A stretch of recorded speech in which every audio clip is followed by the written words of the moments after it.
오늘도 우리 옆 사람과 이렇게 인사하면서 교제하겠습니다. 당신은 참 좋은 사람입니다. 중국의 화가 가운데 장조화라고 하는 유명한 화가가 있습니다. 이 장조화라는 이 화가는 13살 때 부모님들이 돌아가세요. 어린 나이에 유랑민이 돼서 여기저기 또 돌아다니게 됩니다. 16살에 상해로 올라와서 구두 닦기부터 시작해서 안 해본 일이 없어요. 온갖 고생을 다 해봤어요. 부모 없이 혼자 살려니 얼마나 고생스러웠겠어요. 그러던 그가 25살 되던 해에 미술 전람회에 그림을 출품했는데 이게 당선이 돼서 화가가 됩니다. 39살에 남경중앙대학 미술과 조교수가 됩니다. 부모 없이 떠돌아다니던 유랑민이 대학교 교수가 됐어요. 무엇이 그의 인생을 이렇게 꽃피우게 한 것입니까? 꿈이 있었기 때문이죠. 이 장조화라는 이 사람은 비록 부모가 일찍 돌아가셔서 여기저기 떠돌아다니는 유랑민으로 살았지만 그 마음에 꿈이 있었어요. 어려서부터. 화가가 되는 꿈이 있었어요. 화가. 그래서 그 모든 고생을 하면서도 참고 견딜 수 있었던 것은 언젠가는 내가 꼭 화가가 될 거다. 시간만 나면 그는 그림을 그렸습니다. 짜투리 시간만 있으면 그림을 그리는 거예요. 혼자 독학으로 초상화를 그리고 광고 그림을 그리고 그러면서 그는 화가가 되고 대학 교수가 됐어요. 어찌 보면 인생 밑바닥에서 그렇게 뒹굴다가 끝날 수밖에 없었던 인생이었는데 그가 그렇게 인생을 꽃피울 수 있었던 것은 그 마음에 꿈이 있었기 때문이에요. 여러분 이걸 아셔야 돼요. 꿈을 가진 사람, 내일에 대한 소망을 가진 사람은 비록 밑바닥 인생을 살지라도 인생의 고도를 높일 수 있어요. 요셉이 그러한 사람이 아닐까 싶습니다.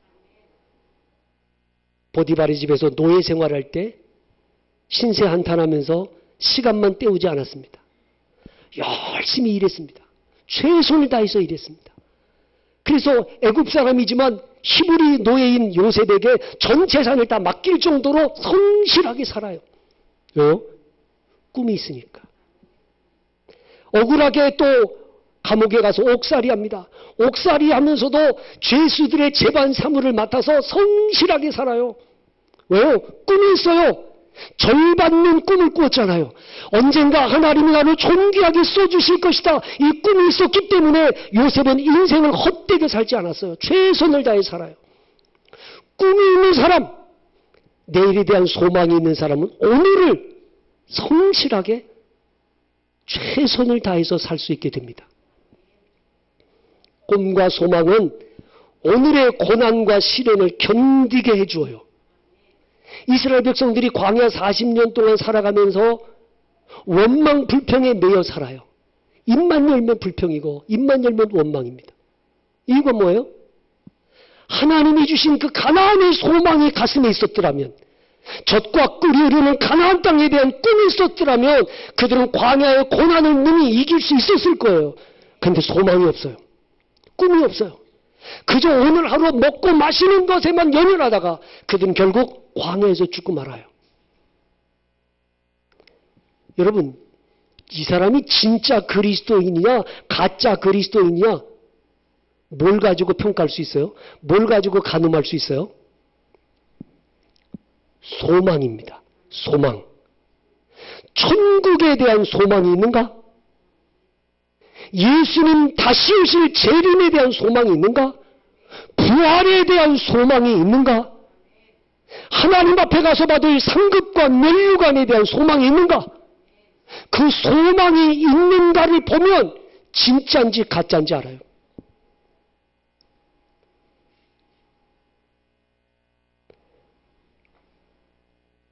이 부활에 대한 소망, 천국에 대한 소망, 다시 오실 예수님에 대한 소망을 가진 사람은 인생을 막 살지 않아요. 인생을 진지하게 살아요. 가치 있게 살아요. 그리고 하나님의 뜻대로 살려고 해요. 왜? 천국의 소망이 있잖아요. 예수님 다시 오실 재림에 대한 소망을 가지고 오늘도 정결한 신부와 같이 옷깃을 여미고 단정한 모습으로 살아가게 돼요. 소망이 있으니까. 고린도전서 15장 32절에 이런 말씀이 있어요. 죽은 자가 다시 살아나지 못한다면 내일 죽을 터이니 먹고 마시자 하리라. 여러분, 부활에 대한 소망이 없으면 죽음이 끝이다 라고 생각한다면 사람들은 이 땅에서 살아가는 동안에 먹고 마시며 육체적 쾌락만 추구하다가 끝날 거예요. 어차피 죽으면 끝나는데 그저 먹고 마시고 즐기다가 끝내자. 그러나 우리에게는 죽음이 끝이 아닌 하나님의 나라에 대한 소망이 있어요. 부활에 대한 소망이 있어요. 하나님 앞에 가면 받을 상급에 대한 소망이 있어요. 그렇기 때문에 오늘도 우리는 넓은 문으로 가지 아니하고 좁은 문으로 들어가려고 애쓰고 힘쓰는 거예요.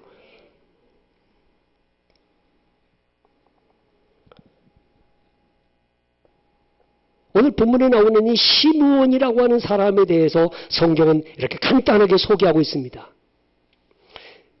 이스라엘에 시므온이라는 사람이 있었는데 예루살렘에 이 사람은 의롭고 경건하여 이스라엘의 위로를 기다리는 자라.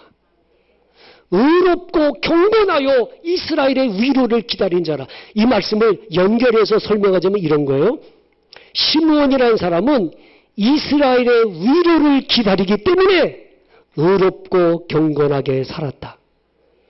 그걸 좀 더 쉽게 말하면 메시아인 예수님을 기다리는 소망이 있었기 때문에 의롭고 경건하게 살았다는 것입니다. 이스라엘의 위로가 무엇을 말하는 겁니까? 이스라엘의 위로는 메시아인 예수님을 상징하는 거예요. 그 당시 이스라엘은 로마의 압제 속에 살았습니다. 박해와 환난 속에서 믿음을 지켜야 했습니다. 이러다 보니까 메시아가 빨리 왔으면 좋겠다. 메시아인 예수님이 와서 우리를 고통 속에서 우리를 건져줬으면 좋겠다라는 메시아의 대망사상이 있었어요. 이 특별히 시므온이라는 사람은 메시아를 기다리면서 언제나 메시아가 와서 우리를 이 고통에서 건져줄래나. 그리고 그 메시아를 기다립니다. 그냥 기다리는 게 아니에요. 메시아를 기다리기 때문에 의롭고 경건하게 살아요. 여러분, 지금 이스라엘 백성들은요, 뭐 종교 지도자들에게 기대를 갖고 사는 거 아니에요. 정치 지도자들에게 기대를 갖고 살지 않아요. 메시아인 예수님께 이스라엘의 위로, 이 민족을 이 고통 속에서 건져줄 진정한 위로자는 예수님밖에 없다. 그리고 예수님께 기대를 갖고 살아가는 거예요. 우리 가수 윤복희 씨가 부른 여러분, 그 여러분이라는 노래가 얼마나 유명해졌어요. 이거 모르는 사람이 없어요. 그 여러분이라고 하는 노래를 윤복희 씨가 1978년도에 갑자기 쓰러져가지고 병원에 입원했을 때, 병원에 입원했는데 병원비를 내야 퇴원을 하는데 병원비를 낼 돈이 없는 거예요. 두 번째, 퇴원을 해도 갈 집이 없어. 그 당시 돈을 다 어떻게 사기를 당했는지 돈 한 푼 손에 없고 갈 곳도 없어. 그래 병상에 누워가지고 하나님 앞에, 주님 앞에 이렇게 기도했대요. 주님, 나 이제 어떡하죠? 갈 곳도 없고 병원비도 없고 나 이제 어떡해요? 그리고 병상에서 주님 앞에 기도하는데 주님께서 윤복희 씨 마음속에 이렇게 응답을 해 주시더랍니다. 복희야, 너 외롭냐? 내가 너를 위로해 줄게. 너 서럽냐? 내가 너의 눈물이 되어 줄게. 어두운 밤 험한 길을 걸을 때 내가 너의 등불이 되어 줄게. 허전하고 쓸쓸할 때 내가 너의 벗이 되어 줄게. 그 병상에 누워서 눈물을 흘리면서 주님 나 이제 어떻게 해요? 그때 주님이 그에게 들려주신 음성이 있어. 그는 그 주님의 음성을 가지고 노래를 지어가지고 작사해가지고 여러분이라는 노래를 불러가지고 대상을 받고 일약 돈 한 푼 손에 없던 그를 하나님이 그를 존귀하게 만들어 주셨어요. 여러분 이걸 아셔야 돼요. 정말 우리가 이 땅을 살면서 예수님은 이스라엘의 위로일 뿐만 아니라 이 시대를 살아가는 우리 모두에게 진정한 위로자는 예수님밖에 없습니다. 저는 목회하면서 참 힘들고 어려운 고비고비마다 예수님 생각하면서 견디고 이길 수 있었던 것 같아요. 예수님 생각하면 위로가 됐어요. 목사님들에게 제일 힘든 일이 뭐냐? 믿었던 교인이 교회를 떠나갈 때죠. 이 사람은 평생 나와 같이 갈 사람이다 이렇게 생각했는데 시험 들어서 교회를 떠나갈 때 목사님들 정말 힘들죠. 그런 일이 생길 때마다 너무 힘드는데 요한복음 16장 32절 말씀을 보라 너희가 다 각각 제 것으로 흩어지고 나를 혼자 둘 때가 오나니 벌써 왔도다. 그러나 내가 혼자 있는 것이 아니라 아버지께서 나와 함께 계시느니라. 예수님의 이 말씀이 그렇게 위로가 됐어요. 예수님이 3년 6개월 동안 그렇게 먹고 자고 가르쳤던 제자들도 결국에는 예수님을 버리고 도망가잖아. 주님의 제자들도 주님을 버리고 도망가는 걸 보니까 믿었던 사람이 교회에 떠나가는 거 있을 수 있는 일이구나. 그런데 더 큰 위로가 뭐냐? 이렇게 믿었던 사람은 떠나가도 하나님 아버지는 여전히 나와 함께 계시는구나. 그게 위로가 된 거예요. 위로가 됐어요. 근데 또 어떤 데 힘드냐? 없던 말을 꾸며대가지고 막 모함할 때,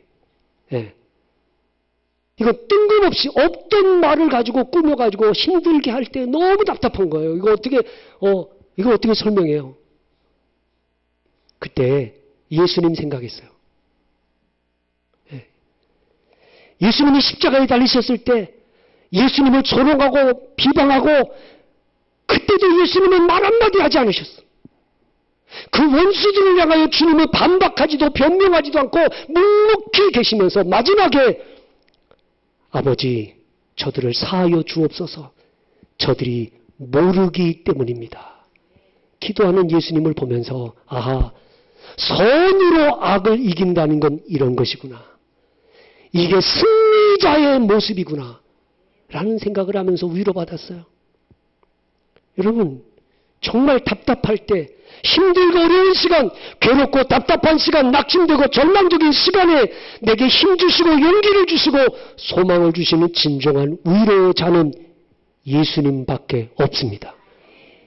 진정한 위로자는 예수님밖에 없다.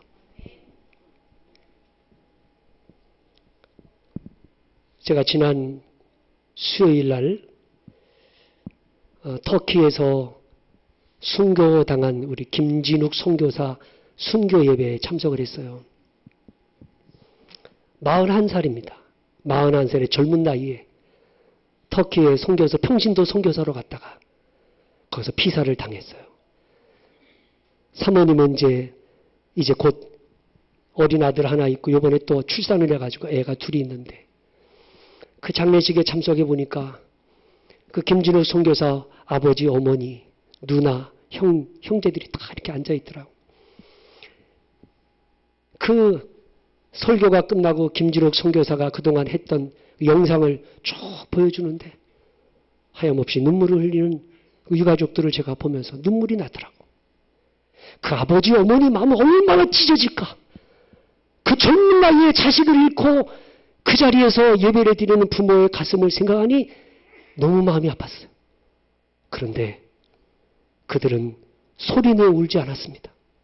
통곡하며 울지 않았습니다. 부활하신 주님, 그 부활하신 주님을 생각하면서 그들은 그 고통을 감내하며 이기며 그 소망을 가지고 그 아픔을 이기는 모습을 봤어요. 세상 사람들 같았으면 통곡하고 울면서 아마 그 자리에서 졸도했을 거예요. 그런데 부활의 소망이 있으니까, 하나님 나라에 대한 소망이 있으니까 눈물을 흘리지만 그들은 소망으로 위로받는 걸 보았어요. 여러분, 진정한 위로는 십자가에 죽으시고 부활하신 예수님, 그 예수님 말이 우리의 진정한 위로요 소망이십니다. 이 시몬이라는 사람이 메시아에 대한 소망을 가지고 의롭고 경건하게 살아요. 소망이 있기 때문에. 오늘 여러분 인생 막 살면 안 돼요. 세상 사람처럼 살면 안 돼요. 우리는 그래도 하나님 나라에 대한 소망이 있잖아요. 다시 오실 예수님에 대한 소망이 있잖아요.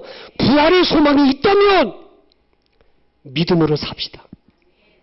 하나님 영광 위에 빛되게 삽시다. 자, 의롭고 경건하게 살았다. 여러분, 의롭다는 게 어떤 겁니까? 의롭다는 게 죄 안 짓고 완벽하게 사는 걸 의롭다고 말하던가요? 그거 아니죠.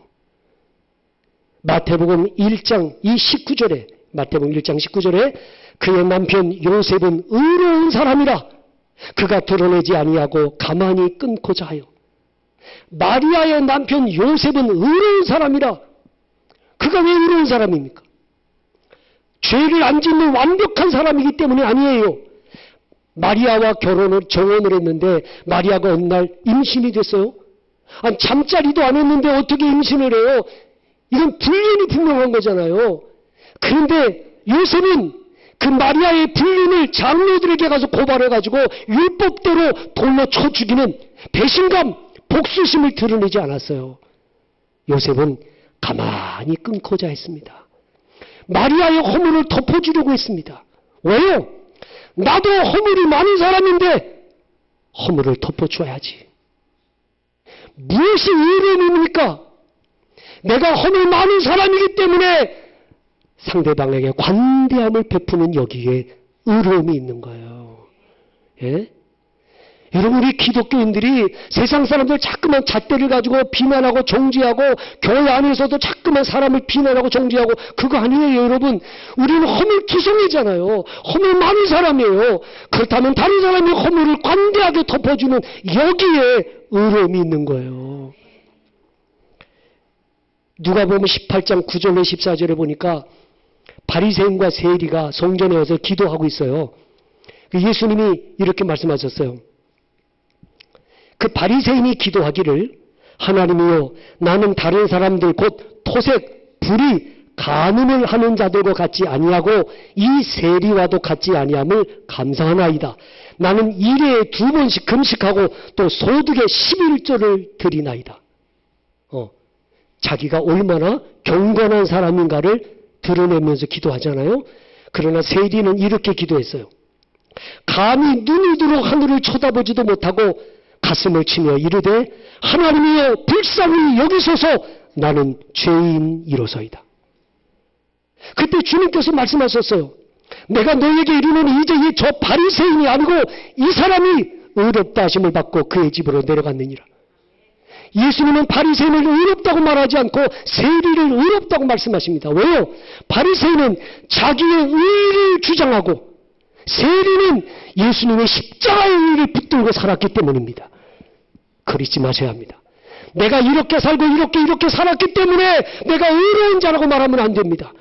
우리는 죄 가운데 사는 부족한 사람들인데 예수님의 십자가 공로 때문에 사함받고 의롭다함을 받아 살아가는 하나님의 자녀들입니다. 내가 허물투성이라면 다른 사람의 허물을 사랑하고 덮어줘야지. 그걸 비난하고 정죄하면 그는 의로운 자일 수 없습니다. 사랑하는 여러분, 하나님의 사랑과 긍휼이 없으면 나는 한시도 살아갈 수 없어. 그렇다면 다른 사람들에게 사랑과 긍휼을 베풀며 사세요. 나는 하나님 앞에 수없이 많은 용서를 받으며 살아요. 용서하며 사십시오. 그게 의로운 자요. 오늘도 완벽하게 하나님의 말씀대로 살면서 죄 안 짓고 사는 사람이 의로운 자가 아니고 나 역시 죄 가운데 살아가는 부끄러운 사람임을 깨닫고 다른 사람들의 허물을 덮어주는 거예요. 이게 의로운 자인 거예요. 자기 의를 붙들고 살지 말고 예수님의 십자가 의를 붙들고 믿음으로 살아가는 사람들일 수 있기를 바랍니다. 경건이라는 게 뭡니까? 의롭고 경건하게 살았다. 경건이라는 말은 야고보서 1장 27절에 하나님 아버지 앞에서 정결하고 더러움이 없는 경건은 곧 고아와 과부를 그 환난 중에 돌보고 또 자기를 지켜 세속에 물들지 아니하는 그것이니라. 경건이라고 하는 것은 남들에게 보이는 어떤 성스러운 겉모습이 아닙니다. 하나님 아버지 앞에서 하나님을 의식하며 사는 사람이 경건한 사람이에요. 사람을 의식하며 사는 사람은 위선자요, 하나님을 의식하며 사는 자가 경건한 사람인 거예요. 남들이 안 보니까 그게 아니고 하나님이 나를 보고 있다고 하는 신전의식을 가지고 살아가는 사람이 경건한 사람인 거예요. 고아와 과부를 돌보고, 여러분, 금식 기도하는 사람이 경건한 사람입니까?